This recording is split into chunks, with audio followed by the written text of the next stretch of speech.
Nakita na po? Sabi po ng Bible, si Josue nga'y matanda at puspos ng mga taon.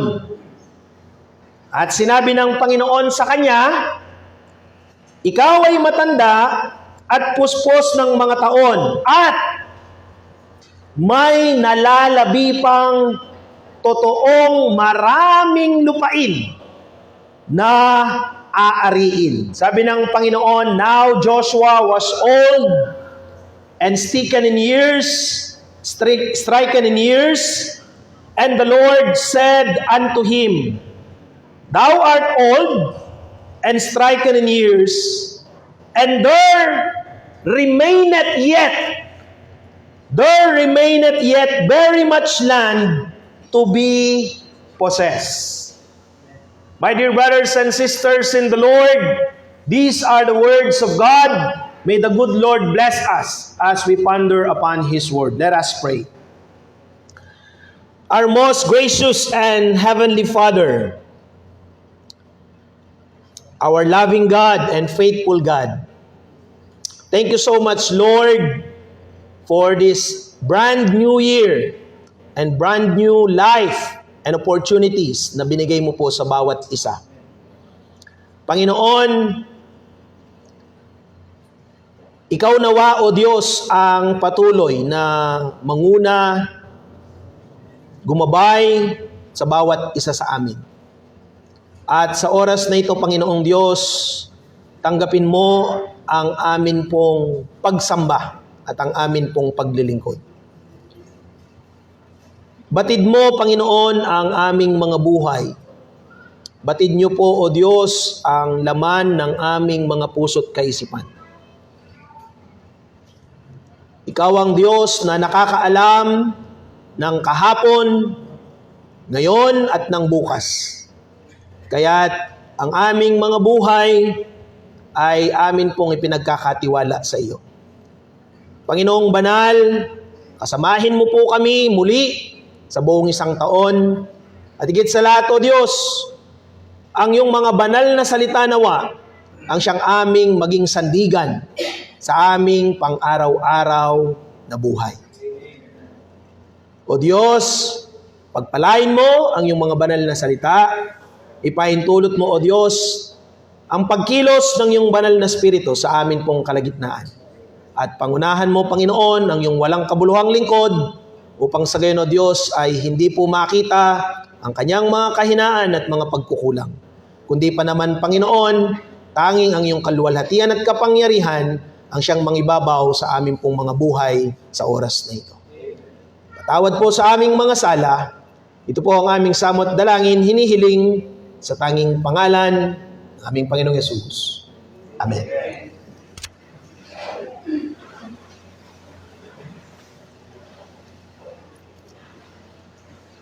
Ang dami po ng nilampasan natin from Joshua chapter 3 going to Joshua chapter 13, mga kapatid. Actually, marami ng mga pangyayari yan.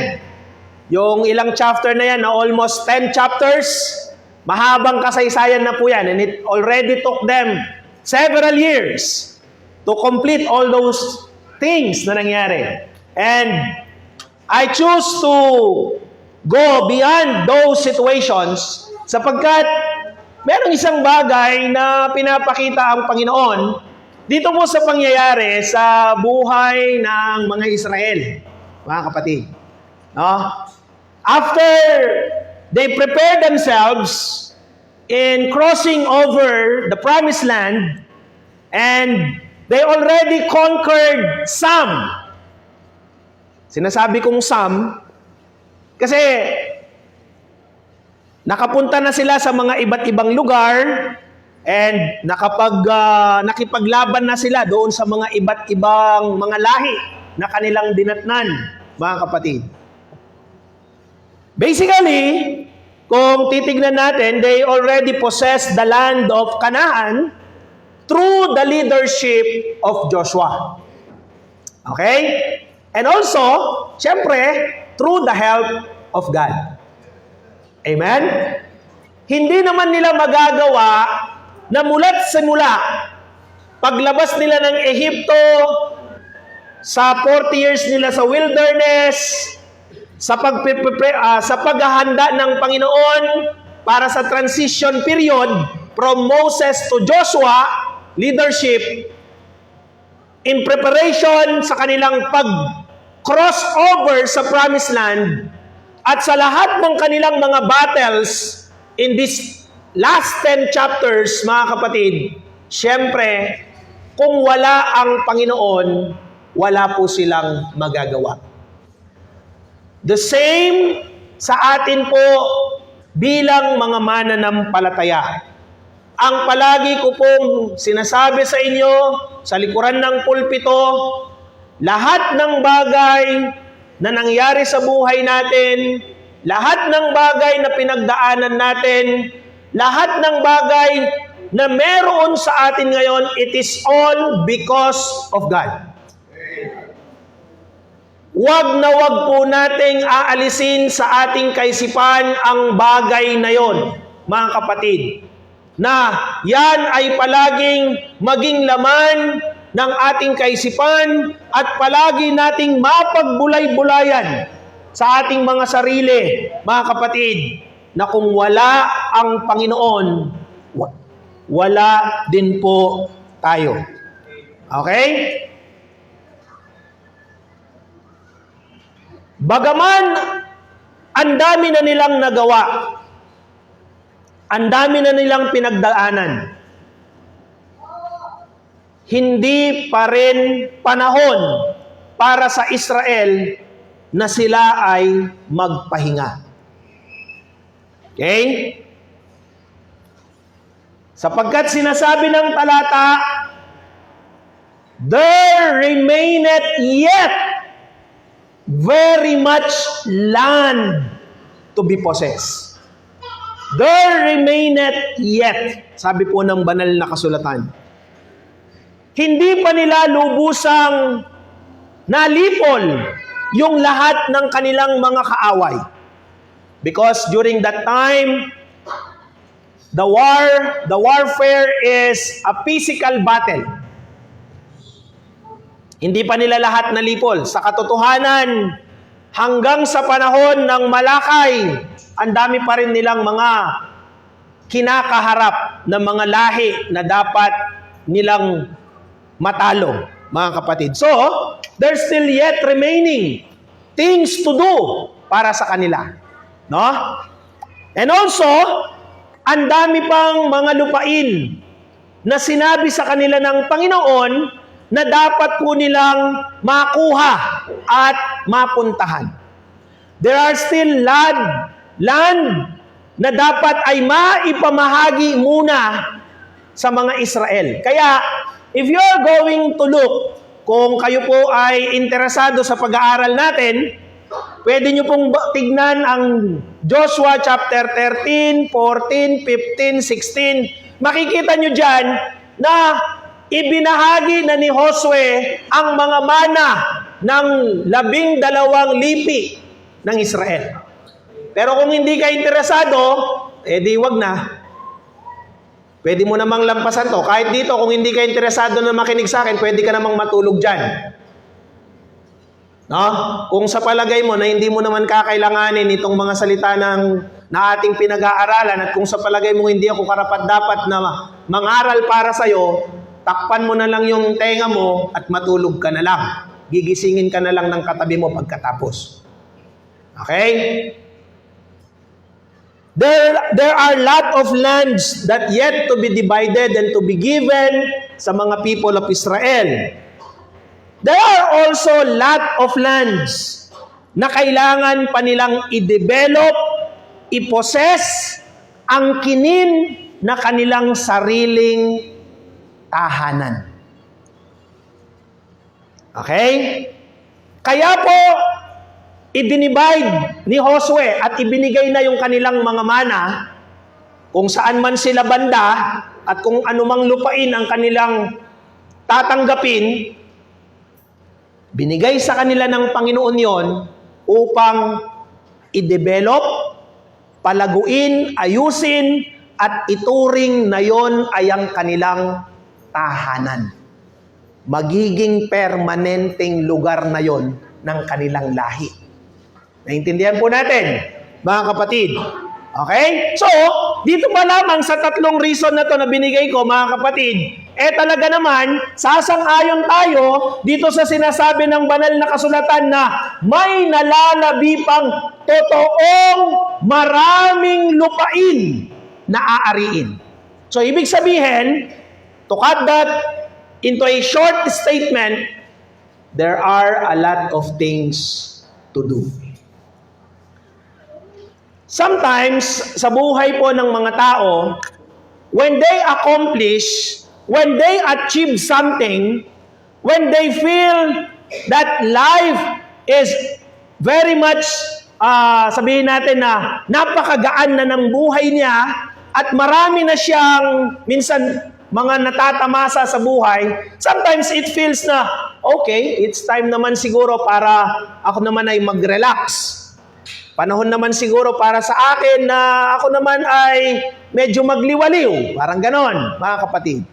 Pero alam niyo po, mga kapatid, kagaya nung sinabi ko po sa last Wednesday, habang dinadagdagan ng Diyos ng taon ang ating mga buhay, sikapin naman natin na dagdagan natin ng buhay ang mga taon na pinapahiram sa atin ng ating Panginoon.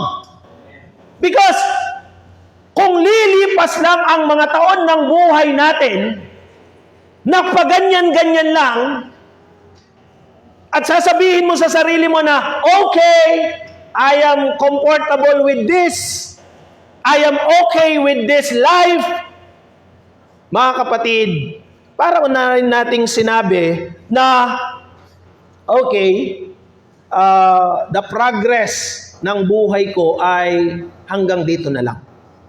Ganun po yun, mga kapatid. Kunin natin ito pong analogy na sinasabi ng banal na kasulatan sa atin. At yan po ang ating titignan sa buhay natin bilang mga mananampalataya, bilang isang pamilya, at bilang isang iglesia ng Panginoon. There remaineth yet, marami pang nalalabi, marami pang mga bagay na dapat tayong gawin. Are you in agree or disagree? Okay. I understand. Siguro, komportable na kayo sa buhay nyo ngayon. Okay na ang mga nangyari sa inyo sa 2025. And siguro para sa inyo, this coming 2026, chillax na ako. It's up to you. But the Bible tells us, there remaineth. Marami pa.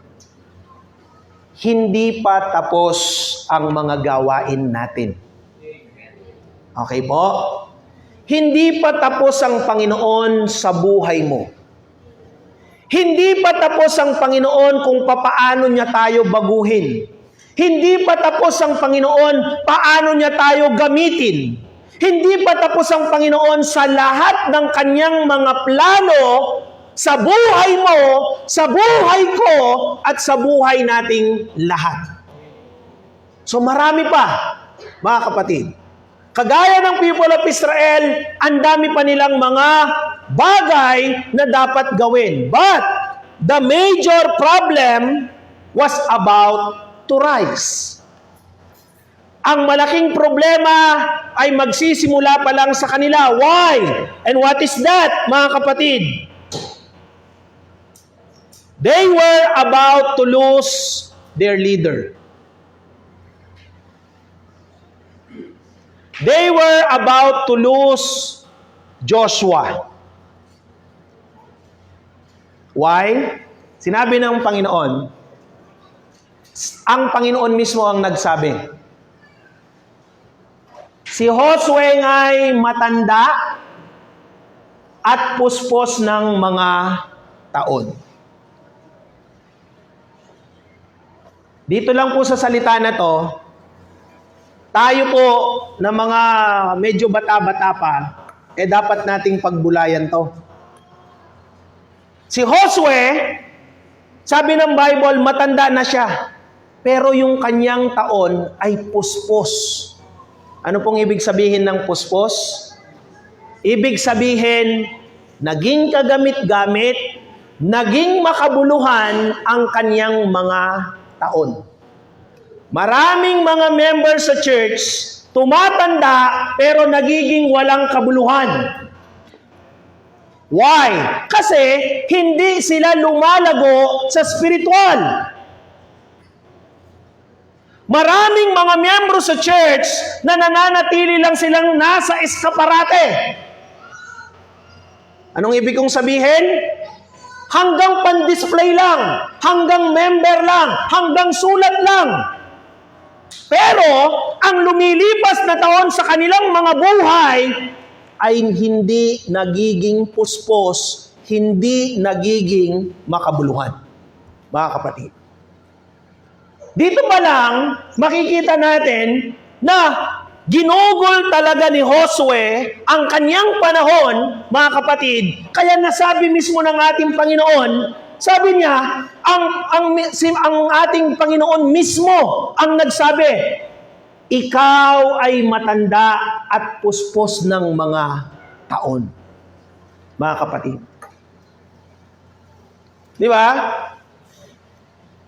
Tayo, sometimes, pag meron tayong nababalitaan ng mga tao na namamatay at napakabata, ang madalas nating sinasabi, karanon na naman rugong mete.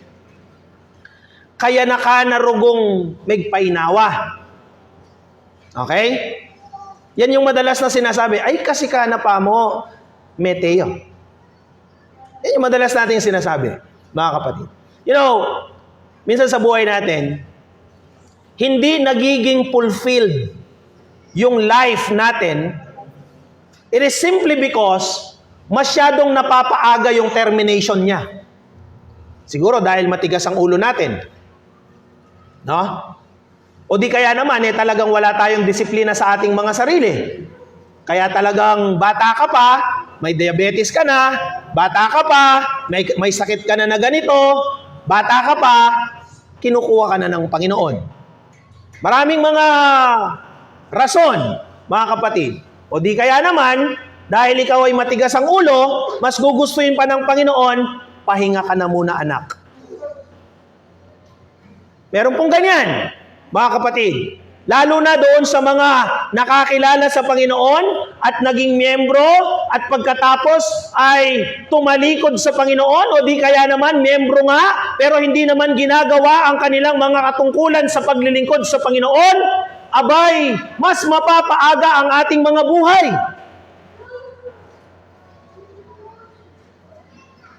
O tinatakot ko kayo? Hindi. Kasi ganun naman talaga yung proseso ng Diyos. Kapag talagang sobra na yung katigasan ng ulo mo at hindi mo na talaga nirerespeto at kinikilala ang Panginoon sa buhay mo, wala namang ibang paraan ang Diyos kung hindi ang pauwiin ka niya, kung anak ka niya.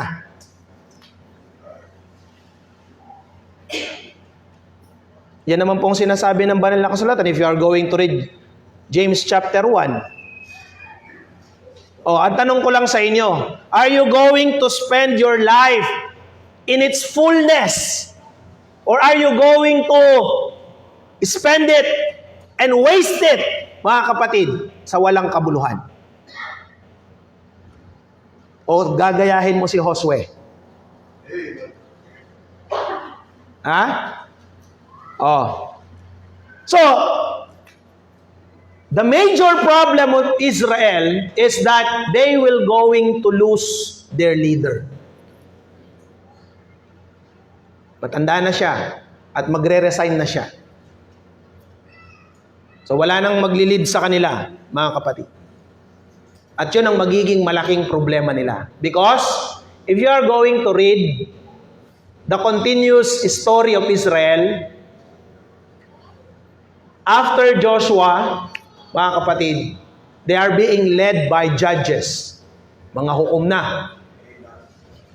Pero dahil talagang matigas ang ulo nila, mga kapatid, sinawa na kami karening, dinan mo na kami mong hari. Yan yung mga process ng Israel. Kaya yung leadership ng Israel talagang paganyan-ganyan. Dahil sa sobrang katigasan ng kanilang mga ulo, mga kapatid. Abiding grace, and I would say we have finished a good year.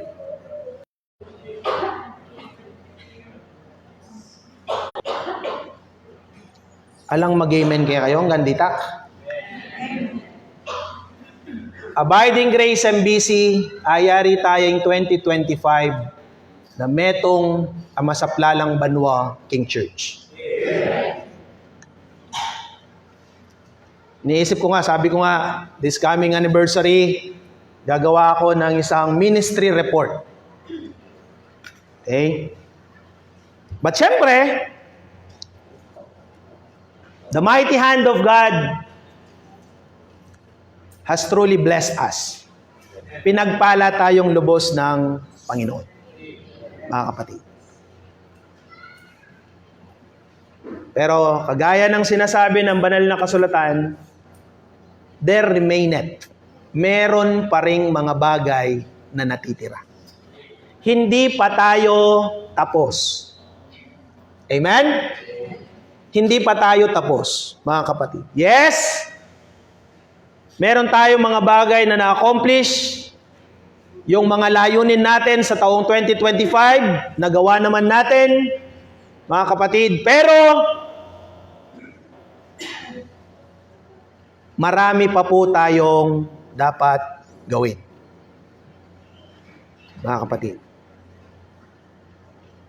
There are a lot of things na naghihintay para sa gawain ng Panginoon. There are a lot of things na pwedeng magbago sa iglesia ng ating Panginoon, sa abiding grace at maging sa mga gawain, mga kapatid. So, we have to prepare ourselves, mga kapatid, sa marami pang mga bagay na gagawin ang Panginoon sa kanyang ministeryo at sa kanyang iglesia.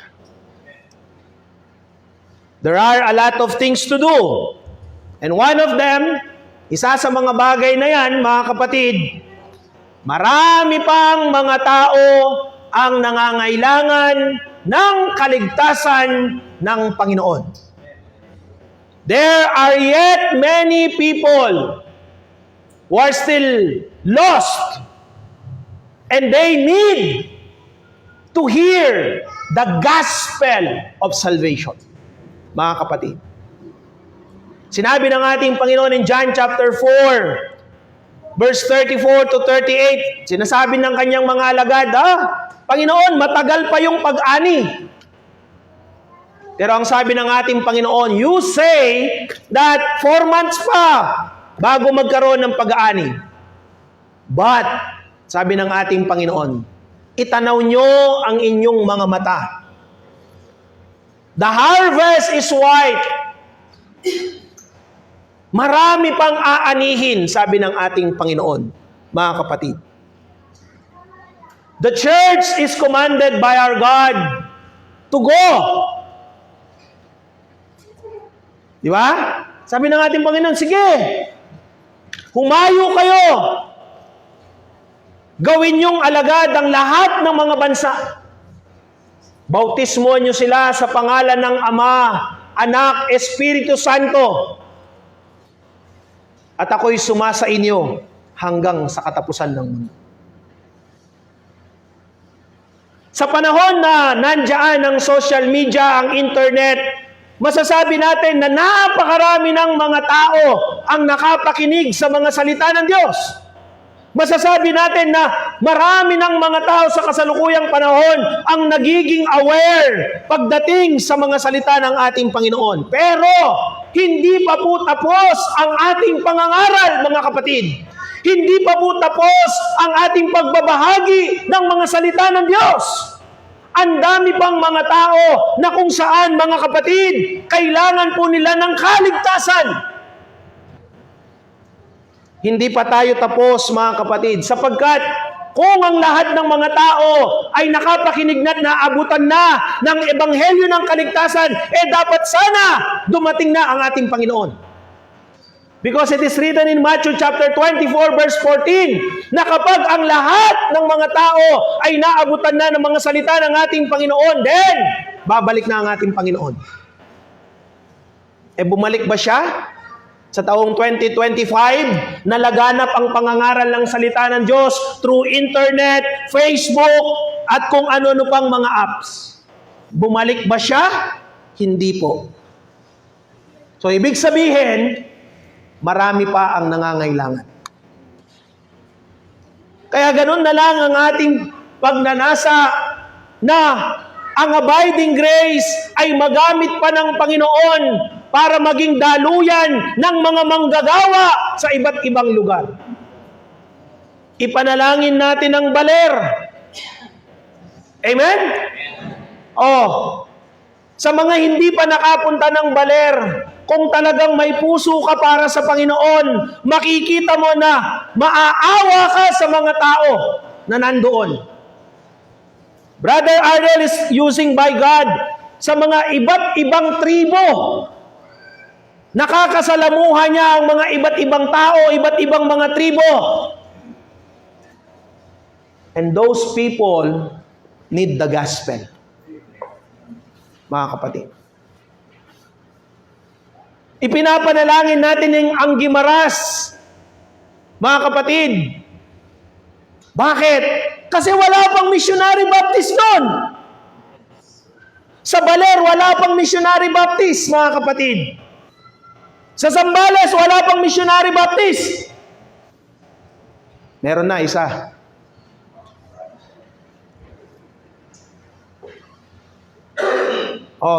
Anong panalangin ni Brother Arnel Galvez?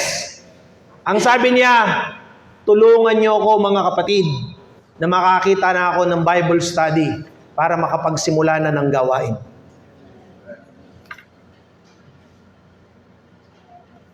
Pag-pray natin si Brother Jess na mapadala natin sa... Saan yung may gera? Saan ka? Iraq? Wala nang gera sa Iraq.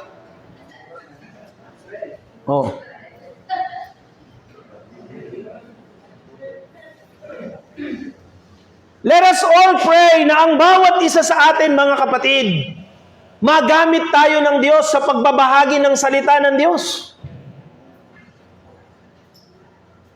Because there are a lot of people na kailangang mapakinggan ang ebanghelyo ng kaligtasan. Hindi pa tapos ang ating pangangaral, mga kapatid. Marami pa. Yung layunin natin ng 2025, makapagdala tayo ng kahit isa man lang kaluluwa. Tatanungin ko po kayong muli. Hindi pa po ito sa anniversary, ha? Tatanungin ko muna kayo ngayon, bago dumating ang ating anniversary. Nasaan na po ang dinala nating kaluluwa sa Panginoon? Ang pinag-usapan natin, isang taon mag-aalaga lang tayo ng isang kaluluwa. Yung layunin natin na makapanumbalik ng mga kapatiran na nadisiplina, salamat sa Panginoon, nagawa natin. At patuloy pa rin tayong naghihikayat na makabalik sila sa Panginoon. Nandyan si Ate...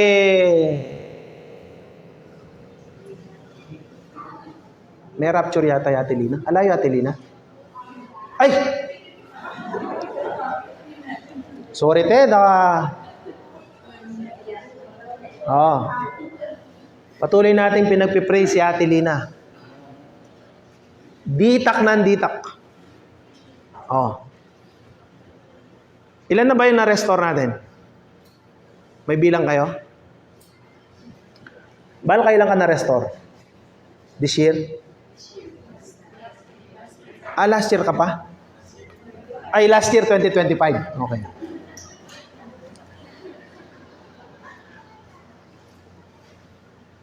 Para nang sa gayon, lahat ng mga naging membro ng Ayala, makabalik dito. Kailan kaya mangyayari yun? Pag wala na ako siguro dito, doon mangyayari yun. There are yet many people living nowadays that they need to hear the gospel. Mga kapatid. Marami pa tayong gawain. And there is yet much truth to be proclaimed and explained.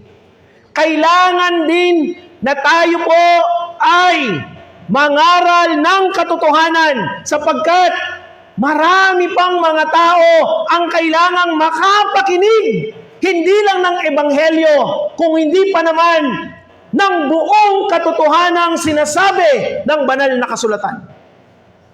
Hindi lang sapat na ang tao ay makakilala sa Panginoon, kundi ang pagnanasa ng ating Panginoon, mga kapatid, pagkatapos nila na makakilala sa Panginoon, ay dapat, mga kapatid, marating din nila at mapakinggan ang katotohanan. Why? Sabi ng Bible in 1 Timothy chapter 2, verse 4.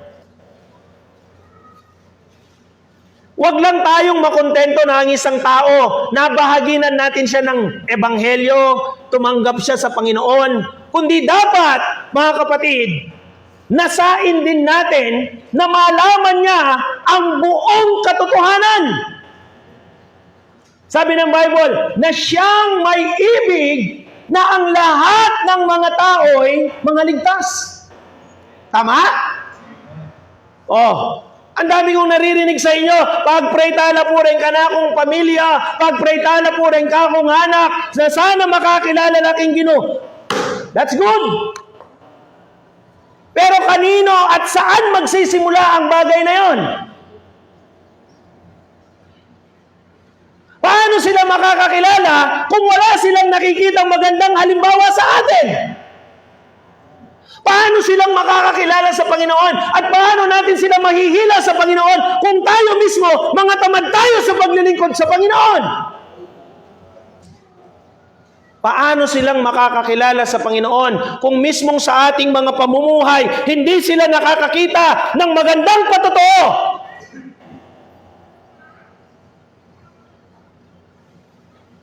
Ang gampang dasa nakatamo pa ng 2030 na manalangin para ka rin kaligtasan na rin kaya kayong malkimbye.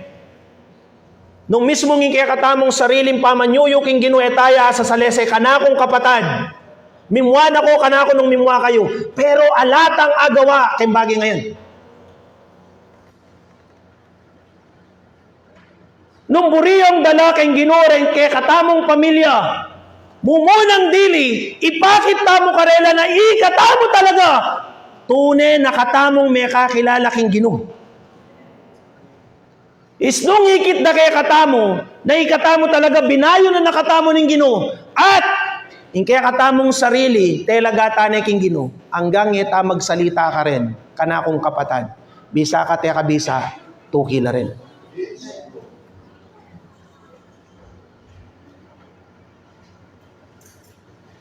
Hanggang nanan tamong manalangin, nung kay batang may nalangin, kauli tamo kimbalay, nga kakit na kay katamo kabaligtaran, kaya tamburida ngakit, sumawa tamo.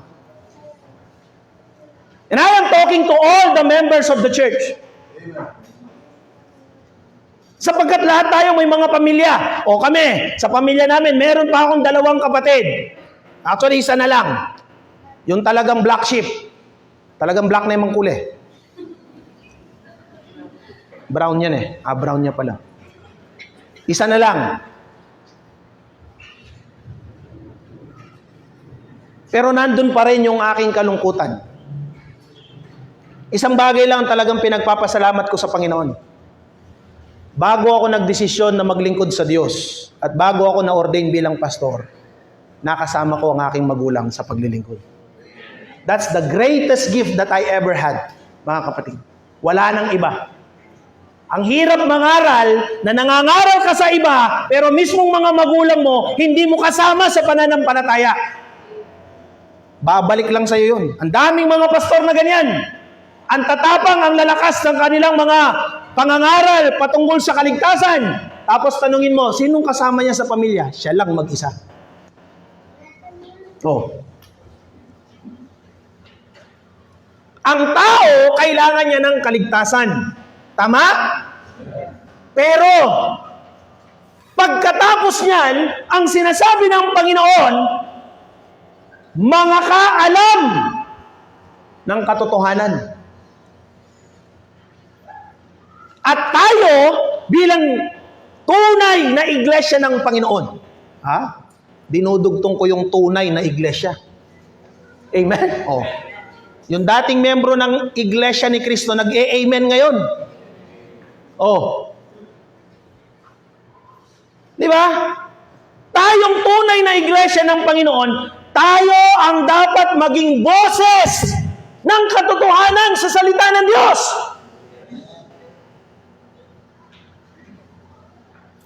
Kung tinuturing natin na ang Missionary Baptist, ang siyang iglesyang tinayo ng ating Panginoon, ang iglesyang to ay dapat maging boses ng katotohanan. Kung ano man ang katotohanan tinuturo ng Biblia, yun ang dapat nating sabihin. May makinig man o wala, may sumunod man o wala, i-persecute man tayo, anuman ang paninirang gawin sa atin, we have to preach the truth.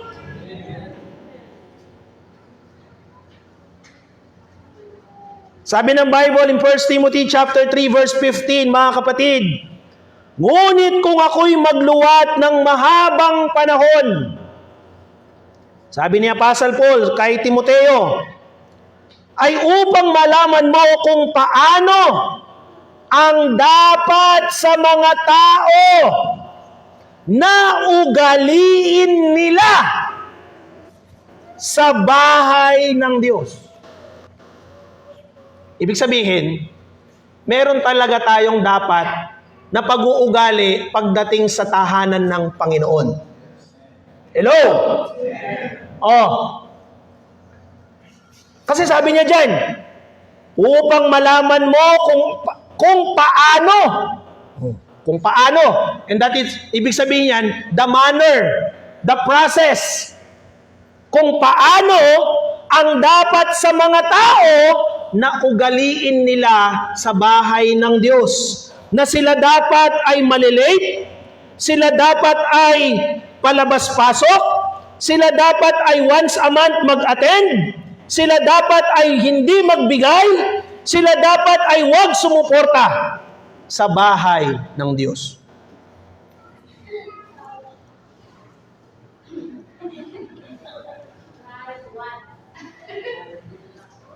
Alayo.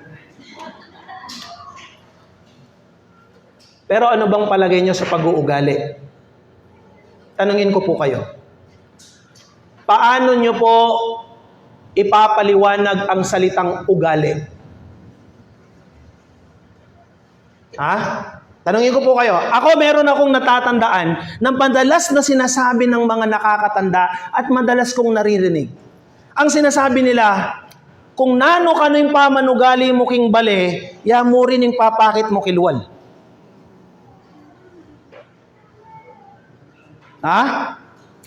Karempong makatwa.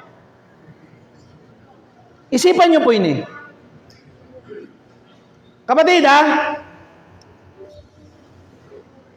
ang magandang pag-uugali ay nagsisimula saan? Sa bahay. Tama ba ako? Pag mali po ako, bababa na ako sa pagpapastor. Sagutin niyo po ako. Saan nagsisimula ang mabuting pag-uugali ng isang bata? Hindi po yan sa eskwela. Sa bahay. Okay? Kung ang anak mo balasubas sa labas, ibig sabihin, ikaw na magulang ka, hindi mo siya pinalaki ng tama. Kung ang anak mo, walang galang, walang respeto sa labas, marahil, wala rin siyang respeto sa'yo bilang kanyang magulang. Ganun lang kasimple yun. And we are talking here about pag-uugali. Sabi mismo dyan kung ano ang dapat sa mga tao na ugaliin nila sa bahay ng Diyos. If you are thinking, mga kapatid, na sa pagpunta mo dito, ang ginagawa mo ay para sa Panginoon, nakikipag-meet ka sa Panginoon, nakikipag-usap ka sa Panginoon, then, dapat meron kang magandang pag-uugali.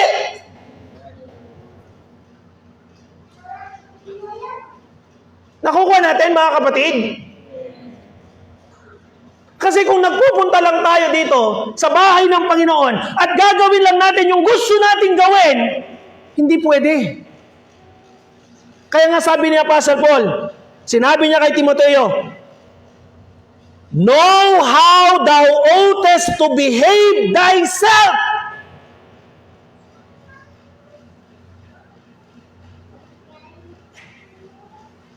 Siguro yung mga nanay dito, galit na sa akin. Pagka halimbawa, sinasabi ko, yung mga anak nyo, anuhin nyo muna yung mga bata.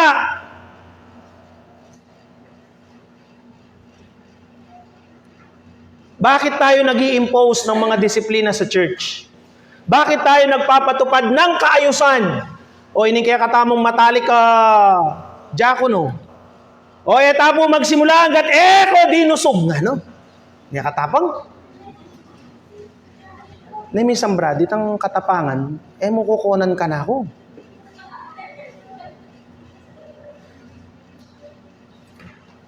Bakit po natin ginagawa yon?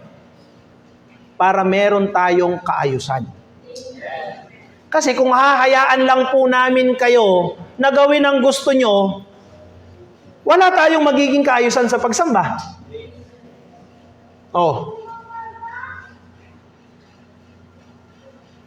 Palagi na lang. Sige. Buti nga kanina, may umusog ba kanina? Dapat palaging ganon. Basta every Sunday, hanggat hindi sila nagpupunta dito sa harapan, huwag kayong magsimula. Yan ang palagi kong paalala sa inyo. Hanggat hindi sila sumusunod, hanggat hindi sila nagdidikit-dikit, huwag kayong magsimula. Para makita natin kung sino talaga yung matigas ang ulo. Because kapatid, ito po, nais ko lamang pong ipaalala sa inyo. Yung bagay na ginagawa natin dito, when we come together, hindi ito para sa atin. Pakatandaan natin, God is giving us the opportunity to worship Him in spirit and in truth. And through that opportunity, we have to give our best for the Lord. Mga kapatid. At bakit pa natin ginagawa yan? Because the church is the house of God. Hindi ito basta-basta bahay. Hindi ito bahay nyo. Kaya nga tinuturuan natin ng mga anak natin, anak, pupunta tayo sa church. Pupunta tayo sa church, magcha-church tayo. Ipaunawa nyo sa bata na ang pupuntahan niya ay lugar ng kabanalan. Okay? Nagkakaunawaan po tayo.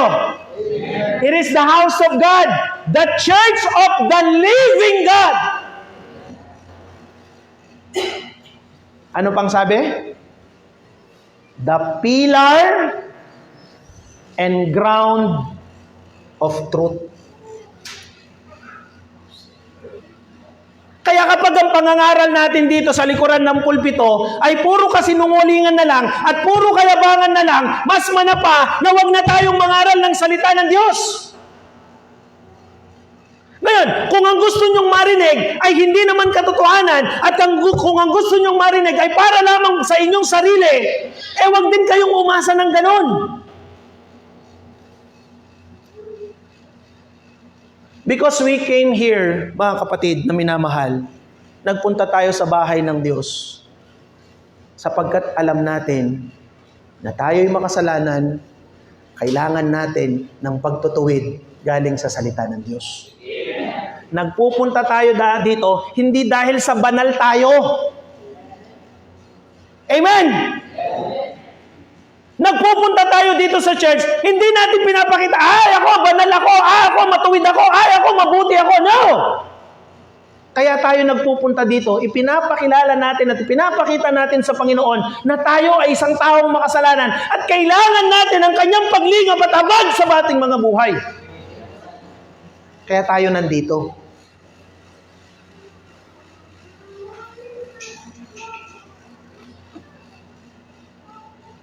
Kaya nga mga kapatid, there are yet much truth to be proclaimed. The world is bombarded with lies.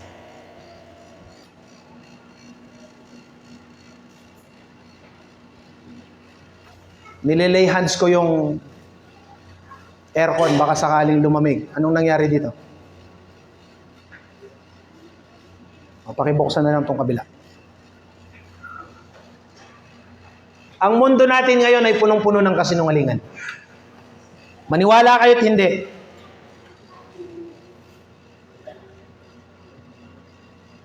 Mga kapatid, marami pong mga bagay, maraming mga kasinungalingan na bumabalot sa mundo. Sapagkat yan ang gawain na nakalabang dyablo. John chapter 8 verse 44.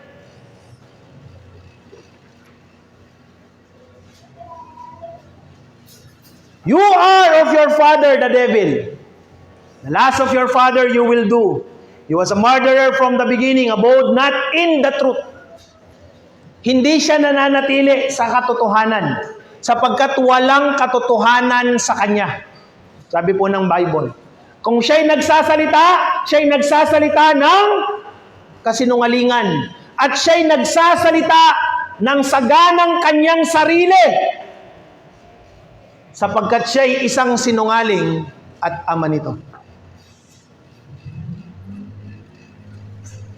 Before you believe a certain preacher, minister, or pastor, or kahit na sinong nangangaral, mga kapatid, you have to make sure na kailangan marinig mo yung katotohanan ng salita ng Diyos. Hindi mo kailangan marinig ang salita ng preacher. Ang kailangan mong marinig sa kanya ay ang mga salita ng Diyos.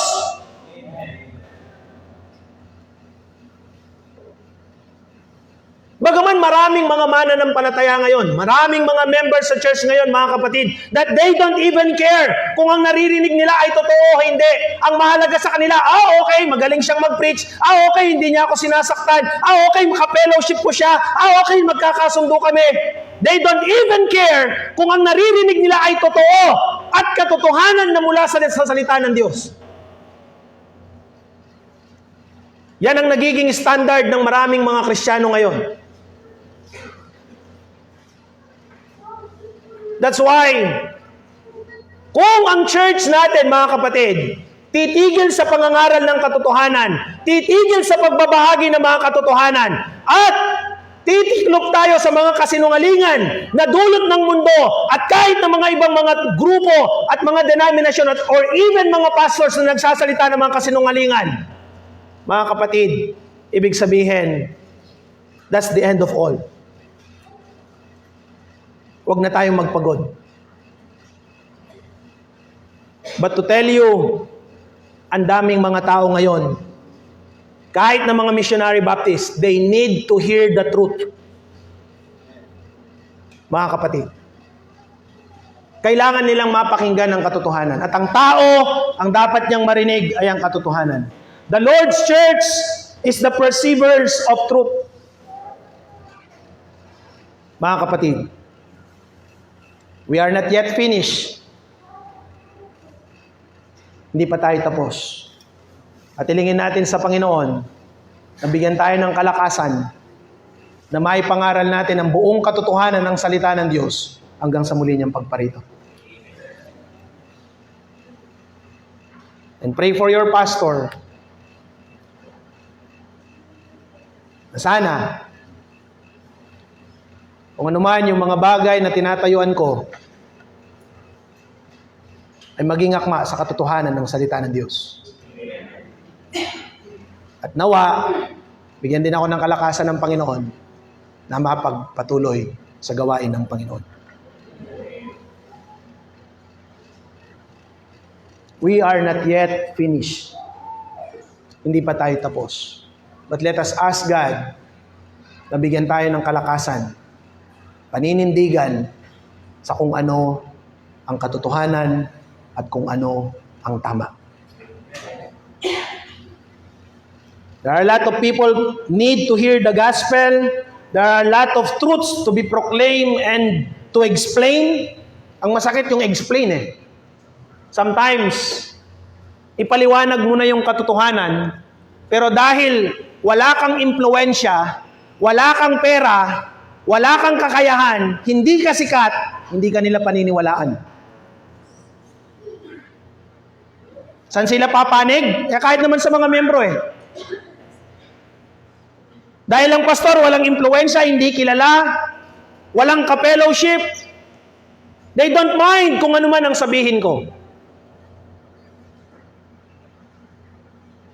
And they listen doon sa mga sikat, doon sa mga kakilala nila, doon sa mga talagang akala mo kuno, naninindigan, pero sila mismo ang naninira sa gawain ng Panginoon.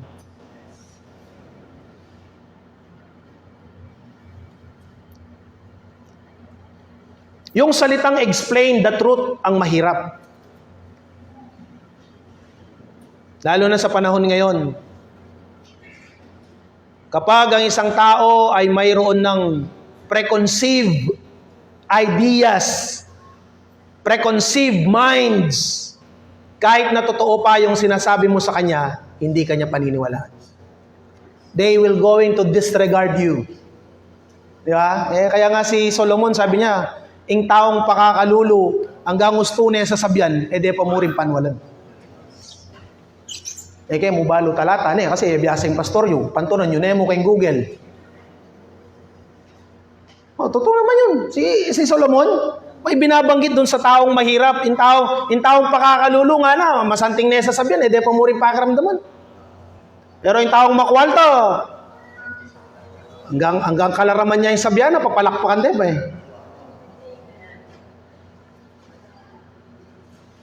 Because during this time, money speaks rather than the truth.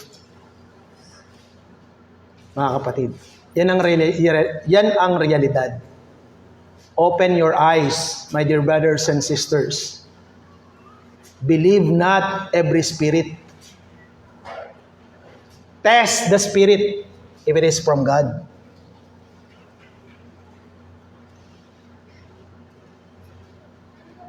Alam ko hindi naman kayo ganon ka-inosente pagdating sa gawain ng Panginoon. Open your eyes. Seek for the truth and stand for the truth.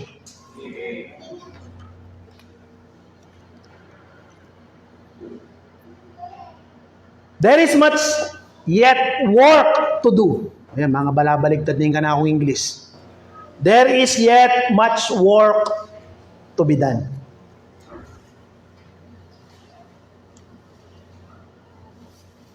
Ano man ang nagawa natin sa 2025, praise the Lord and we thank the Lord for that. And I congratulate each and every one of you as members of Abiding Grace MBC. You have done a great work for the Lord.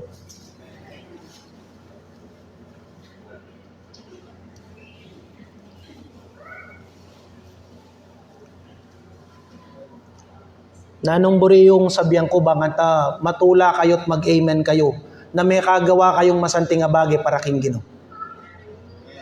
Na? Ay ako talaga matula. Ako magpasalamat na may kagawa tamong meto nga maragula bagay para king obra ning Ginoo. Ha? Eko matula na may kapagdalata mong kaladwaking Ginoo, ating mga bautismo, ating mga restore, may kagawa tamong miyayaliwang bagay para king obra na ng Diyos, hanggang dimot tamo mo. Eko matula.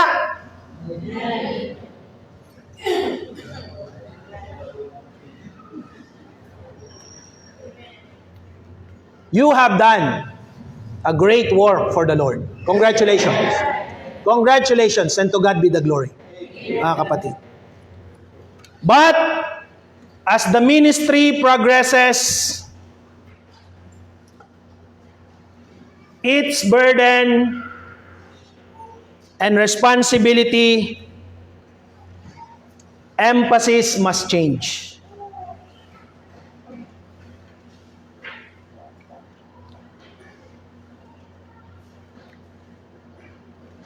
If we are thinking na bilang miyembro sa church, sapat na yung ginawa mo para sa gawain ng Panginoon, and you don't no longer expand, you don't want to expand your responsibility, at ayaw mo nang making bahagi sa church na to, sa gawain na ito, then 2026 would be a loss para sa atin. If we are saying, okay na, may chapel na tayo, yung pinapangarap natin na piano, na pinagkahit sa atin, pero pinagkaloob ng Panginoon, pinagkait sa atin na magkaroon ng piano, at dahil sa sakit ng loob ko, sabi ko sa Panginoon, Lord, hindi man nila binigay, pero alam ko, ibibigay mo sa amin.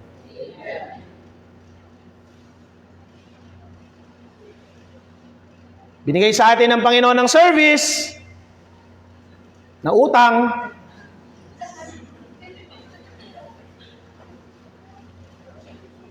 binigay niya sa atin ng baler, ang gimaras, at ngayon ay wino-workout ang Sambales. Na kung sasabihin natin na I have done my part, okay na, tapos na yung responsibilidad ko sa abiding grace, masasabi natin na ang 2026, mawawala to sa atin.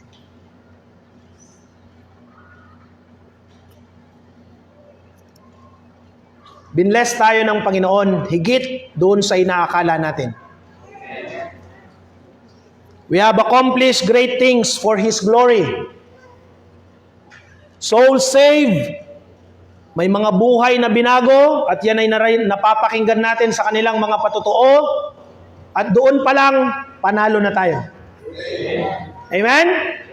Marinig mo lang sa kapatid na salamat sa Panginoon sa pag-attend ko ng abiding grace. Ang daming pagpapalang tinanggap ko sa Panginoon. Doon pa lang, masasabi ko, matagumpay na tayo para sa Panginoon. Marinig mo lang sa kapatid, salamat, binago ako ng Panginoon. Salamat sa pag-attend ko sa church, lumakas ako, nakabalik ako sa Panginoon, mga buhay na binago.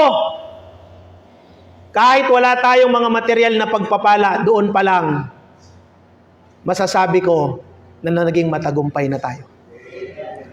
Makita lang natin na maayos ang ating pasilidad, nakakapagsamba tayo ng maayos, nagagawa natin ang mission work.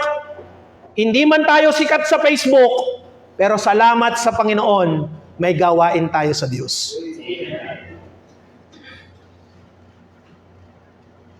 Makita lang natin na may mga bagong mukha na tumatayo na mga manggagawa dito sa likuran ng pulpito.